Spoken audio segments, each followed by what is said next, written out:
Good morning, everyone. Excited for day two here of the Collab Innovation Conference. We have an interesting and packed panel, so we'll get it going.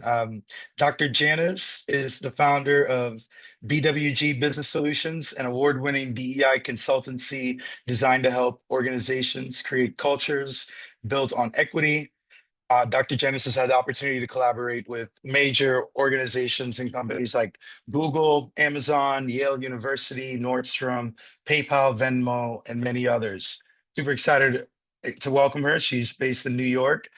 Nina Archie is a professional with extensive experience in dual use technology and intellectual property. She founded Innovator Connector, a consultancy focused on aiding startups and small businesses in technology commercialization, securing non-dilutive funding and guidance through small businesses, as well as startups through different programs and resources. So super excited to welcome Nina. She's based in DC. Jim Gibbs is the CEO and co-founder of Meter Feeder. It's a company on a mission to revolutionize the way fleets operate by facilitating seamless payment for parking tickets and tolls. He's a native Long Island, New York, and Jim's interest in technology was ignited at a very early age when he watched the movie Tron and decided that he wanted to get into video games. He's also a father of five, I believe. Yeah, so awesome. Based out Boys. there, five boys, yeah, Yeah. based out there in Pittsburgh. And last but not least, Raj um, is works as a supply chain data scientist at Intel Corporation in global supply chain operations. He has over 8 years of experience in solving challenging business problems, supporting multiple business units, including procurement, logistics, warehousing, inventory, and supply chain teams. So super excited to welcome you all in this panel, Innovation and Data Science, the art of the science of problem solving using design thinking. So I know that was a mouthful. Thank you. We have a nice audience in here too. I want to make sure everyone is able to feel free to ask a question anytime that they can. All the features are open up there. Nina. So yeah, so we'll go ahead and get it started. Thank you all again.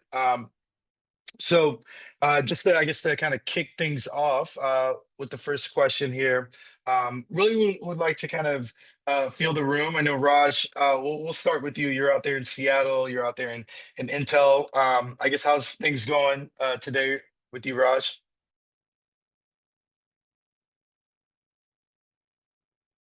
You're on Hey, mute. Yeah. hey, can you hear me okay? Yes. Hey, thanks for having me. It's happy Friday here, and it's great to be with all these beautiful people, wonderful, talented, and it's going well. My day has been going well, and yeah, I'm excited to be here. Got it. So I'll just jump right in with you. I guess how do you think that emergent talent can bridge the gap between the academic knowledge and real world applications working at large companies as Intel compared to startups? So I know you have a vast background with working with larger companies. So I guess if you're, if for the young companies, young startups out there who aspire to be, whether the size of Intel or partnered with Intel, how do you think that they could get started? Yeah, so for you, looking at my background, I personally started my first job in a startup. So I was working in a startup of like 18 people for 3.5 years. So, and I was at Cardinal Health in Columbus, Ohio. It is also a Fortune 12 company, and Intel as large as it is. So, what I understood coming from my academic background in data science, its problems are very straightforward. And working in a startup, my first job was in startup after my grad school, and then I joined a large pharma supplier. Was there during the crazy COVID-19 supply chain disruption, and also in semiconductors. So to your point on like how the culture changes over from academic to startups to large corporations, right? So I have Mhm. seen all of these worlds, and for a new graduate working in a startup gave me that perspective of playing different hats. So I was able to understand anything from the financial impacts, the product making, to being a developer myself. And Okay. in large corporation, you don't get that visibilities, but things move with a lot of red tape. It moves very slow. So I think the skill that comes handy is, end of the day, you are always serving a customer, whether in a large corporation or in a startup. You want to be understanding the qualitative aspects. The technology, innovation, data is good, and that's what you learn in academy, right? So I was given problems related to, forecast the demand for freights, and I was given a very straightforward data set, or forecast the sales for next 10 years, and these are very clean data sets. So yeah, so in short, basically it just more customer empathy and focus is what Yeah. helps. No, I love that. I think surveying, focusing on the customer is definitely most important. Dr. Janice, I would love to kind of take it to you, just piggybacking off of that. What are some common misconceptions about DEI efforts that you believe data science can help clarify? There are so many, especially right now at a time where there's a lot of what I call DEI propaganda. So I would say there's so many. So the first is people think that DEI is about quotas, right? What a lot of people don't understand is that quotas have been illegal for decades in the United States. So essentially, you can't be working in a company and say, we want to hire five Asian people, 10 Black people, three white people. It's illegal to actually do that. So a lot of people think that that's what DEI is, and it's giving unfair advantages to people from disadvantaged communities. But if you look at the data, right, and it all goes back to the data, what you'll find is that in so many different industries, there is this lack of representation when it comes to different marginalized communities, right? And so the data tells us a lot about the not only the amount of people that are hired into roles, but how many people are promoted. Because what often happens in a lot of industries is there is representation at the more junior levels within the organization, and then as you ascend up, you see less representation. So that is one of the most common. Also, the DEI is only about like race and gender. I think those are the most tangible things that we can see, right? But there's DEI is vast. And so everyone who is watching this has probably some sort of identification in a marginalized community. You might have an invisible disability, right? And so DEI is essentially just ensuring that you have the access and the opportunities that you need to succeed. But I think a lot of the DEI propaganda has focused on or makes people think that DEI is only about race or is only about gender. And so there is also a perception that I've heard the saying go woke, go broke, and that when companies focus on making sure that marginalized communities and everyone has access and opportunity to succeed, that it will negatively impact your bottom line.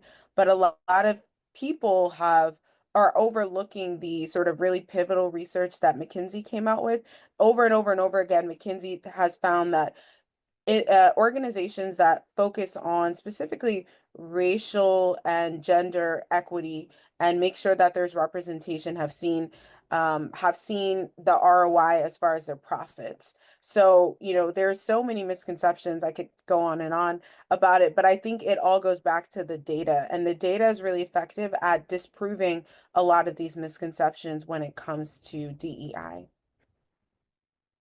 Yeah, well said. We had Aaron Westbrook, who's the founder of Form 5.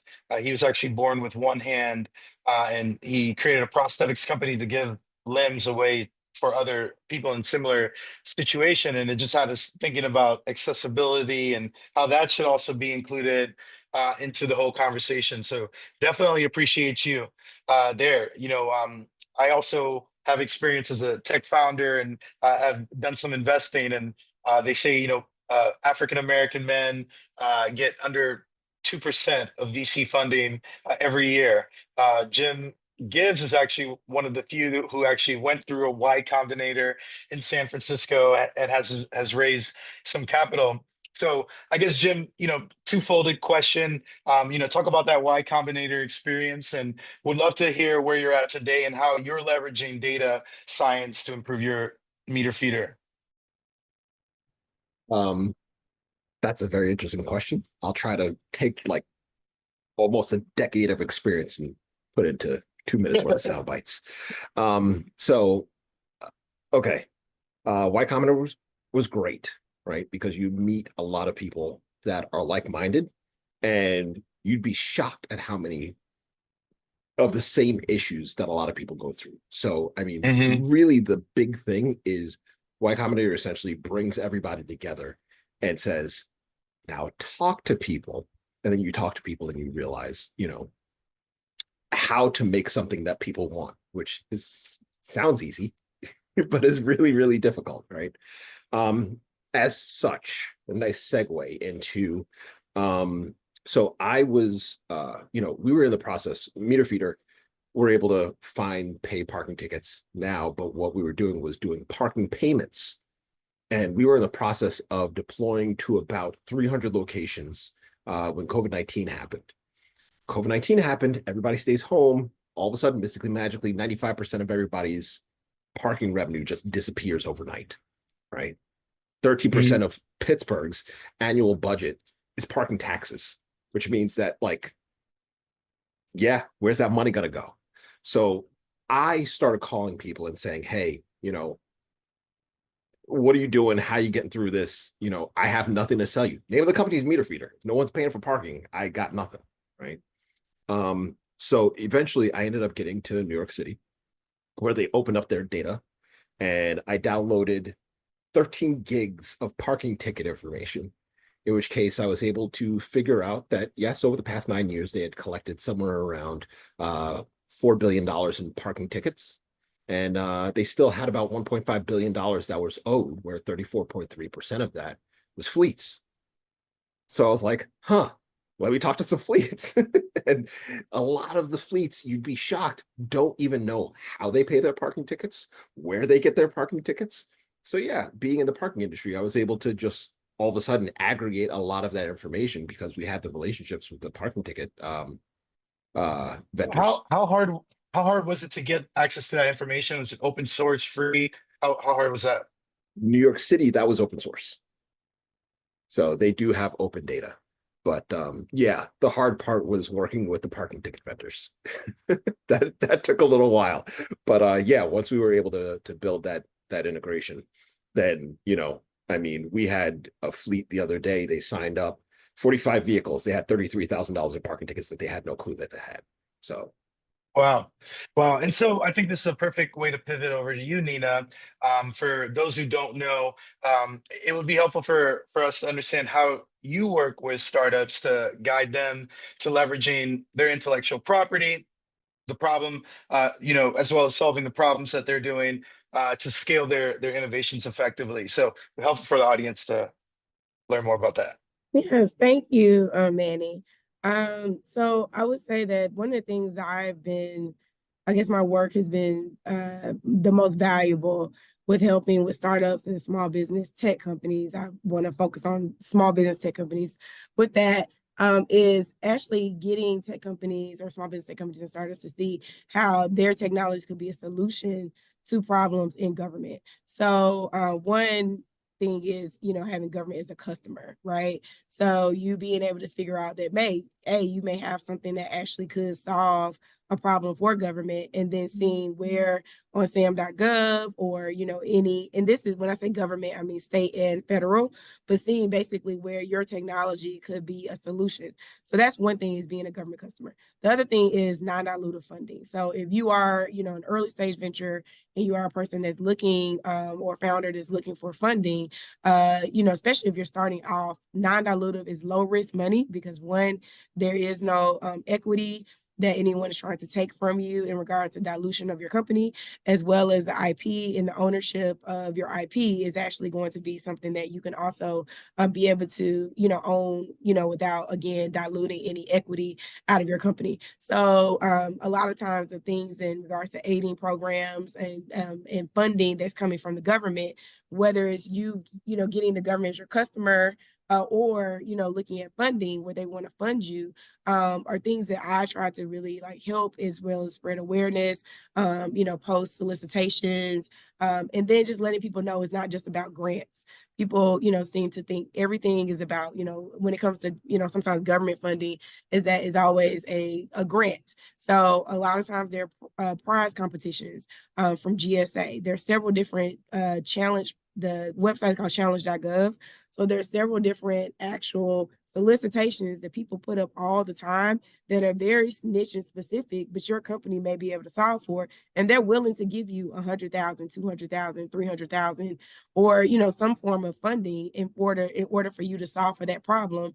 Where one, you're not only solving for the problem, but then you're also getting government as your customer, which could continue to help leverage and scale your company. Absolutely. And they're a pretty good customer to have. I want to bring it right back to you, Dr. Janice. For those who aren't familiar with her, I highly recommend quick Google. But I think it's really very important to tell your story and have control over your name. So can you discuss a pivotal moment in your career where you really decided to kind of focus on maybe building the brand or your personal brand, or did that happen organically? Or can you kind of discuss maybe a little bit for those looking to really kind of take their brand to the next level? I guess what were some insights, or what were some learnings along the way? She has over 138,000 LinkedIn followers, FYI. That's a good question. I would say, for specifically what made me out of all the social media platforms, I think I'm on LinkedIn the most, and what I found was that the reason I really gravitated toward LinkedIn is because after I got my PhD in 2017, I was jobless. I applied to hundreds and hundreds of jobs. My PhD is in organizational psychology, so I was looking for jobs in I knew I wanted to go into DEI, but I thought I had to get all these credentials to start my own DEI thing. So I was looking into talent acquisition, talent development, change management, and no one was hiring me. The only experience that I had, that formal experience on paper, was I'd worked in academia for a number of years in a business school. And I knew that I had a lot of transferable skills that I could use to help any organization or institution, but on paper, it just didn't look like that. And so companies weren't hiring me. And so I actually decided to just start my own thing. And I'm really grateful that my back was literally against the wall, because I think if I had gotten a nice corporate job, I would have never ventured out into starting a consultancy, and I wouldn't be able to impact the organizations and institutions that I'm able to at the same level.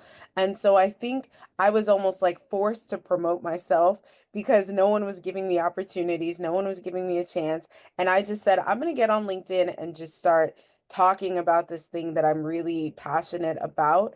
And I think that people gravitated toward that.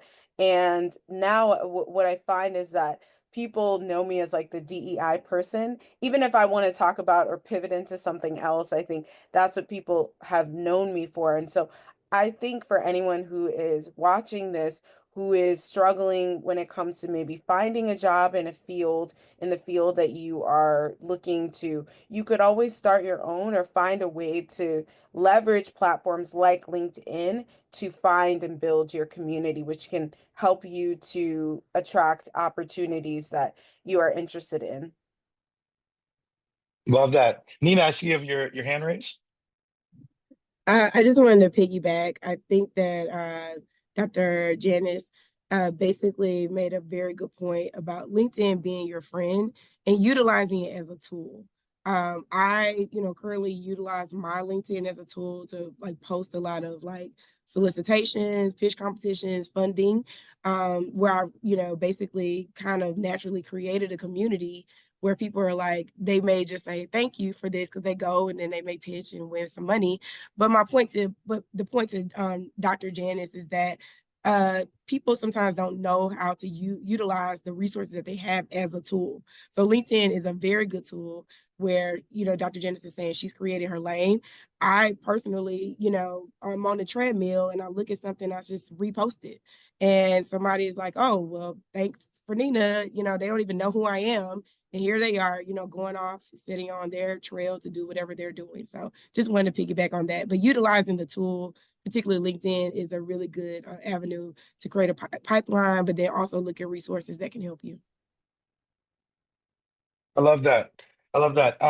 So taking it over back to you, Raj, I guess I know we only have 4 or 5 minutes. So audience, if you have any questions, feel free to ask. Just for really, and this is more of a general question or just to everyone really. And I'll start with you, Raj. Just for anyone tuning in, I guess what advice would you give emerging entrepreneurs or maybe professionals who are looking to get into data science or just a problem solving role? Yeah. Before I start answering, I also second the argument on LinkedIn that I personally has been helpful and going from academia, and we have like a lot of transferable skills, and it's like keeping updated and telling the story and being aware of what's going on in the market. LinkedIn really helps, and networking, obviously, sessions like this. But yeah, to answer your question on I think the biggest thing is like explore. Just go and attend local meetups, events, be part of the startup challenges, like the startup weekends. There's a lot going on in the community. Manny, you've been leading a lot of it too for people. So these are the things that cannot be really taught in academics. So being part of, I personally attended a few startup weekends, and whether you go into a startup or you work in professional life, end of the day, like to Jim's point, like what can we build that a customer uses, right? So that is applicable in large corporations to small startups. So and networking and these soft skills, like we spoke about data science. So data science has no meaning unless you know how to find a fit to the right problem. So that repertoire, like I also appreciate people bringing knowledge from different domains, including humanities, right? Yeah, it's not just pure technology. You really know to know about the human psychology and things like that. These kind of events really helps. Yeah, and I read a lot about the human evolution, things like that. Yeah. You can connect the dots on that. So Any books that you recommend or any tools that you recommend? yeah, I personally studied anthropology for 3 years, and I believe it has really helped me. Without me looking back, I studied just out of interest, but looking forward, design thinking, which is a problem solving technique, is inspired from anthropology. So there Okay. are books like Homo sapiens, like what is it, Sapiens, something like that. But anthropology as a field, obviously, Dr. Janice can speak for it more better than me. So it can really be a really good perspective on understanding Okay. customer culture, Yeah. being on diverse We'll teams. take Yeah. well, thank you, Raj. I'll take it to Jim. Jim, what are some takeaways, any tools, AI tips that you recommend? Yeah. Honestly, just use your LLM like an assistant. If you're trying to learn something, have it explained to you like you're 5. So yeah, I mean, and I think that that's the important part of the LLMs is because you can ask it really dumb questions and then actually understand what other people around you are talking about. And it also helps you to realize who knows what they're talking about, who does not know what they're talking about. So Yeah. yeah, find a LLM that you can trust and then verify what they have to say because they hallucinate like a Stanford dropout. I love that. I tell people we have abundant intelligence at our fingertips. It's all about how you use it. Nina, any walkaway tips, and we'll end it with Dr. Janice. I think I put one in the chat, but I just said that as I was piggybacking on using LinkedIn as a tool. But the bell at the top of your LinkedIn profile or anybody else's LinkedIn profile, whether it's a business page or a national LinkedIn profile page. It gives you an option where you can get click on the bell that says receive all posts or some posts. If you click on the one that says all posts, then basically you'll get all those notification alerts. So whether it's today or tomorrow, anything that basically someone posts, you'll get that information. Then that will give you an opportunity to like look through those things, whether it's sourcing for opportunities, sourcing for, jobs, sourcing for, any type of funding opportunities. It just gives you that opportunity to do that. And then, you can have that there, whether it's with your team, you have a team page or you have a private page. Love that. I wasn't even aware about that one. Thank you. And how about you, Dr. Janice? Yeah, I second everything that my wonderful panelists said. I think I love ChatGPT, but I also use one AI tool called Claude. And I think if you're looking for softer responses, ChatGPT is great because it gives you very sort of like I can be like a creative, and I like sometimes very sort of cold responses to things, but Claude is great because it's more like I want to say sentimental when it comes to it all of these resources are free to utilize, and so I think definitely like it's been discussed already on the panel, utilizing the resources that are at your fingertips. Also, I would say if you're an entrepreneur watching this, LinkedIn is the best tool you could ever use. You don't have to pay for a premium membership. It helps. You can kind of see who's looking at stuff on the back end, but you don't need a premium membership. And I think utilizing it, really leaning into it. Sometimes people just see it as a platform you use when you need a job, but there's been so many opportunities that have come to me specifically from LinkedIn. So I would say if you're not on there and you're not using it every day, definitely get on there, use it, connect with all of us, and see how powerful it can really be. Love it. Love it, Wack. Appreciate you all. Thank you for joining us on this panel. Happy holidays. And I'll see you soon.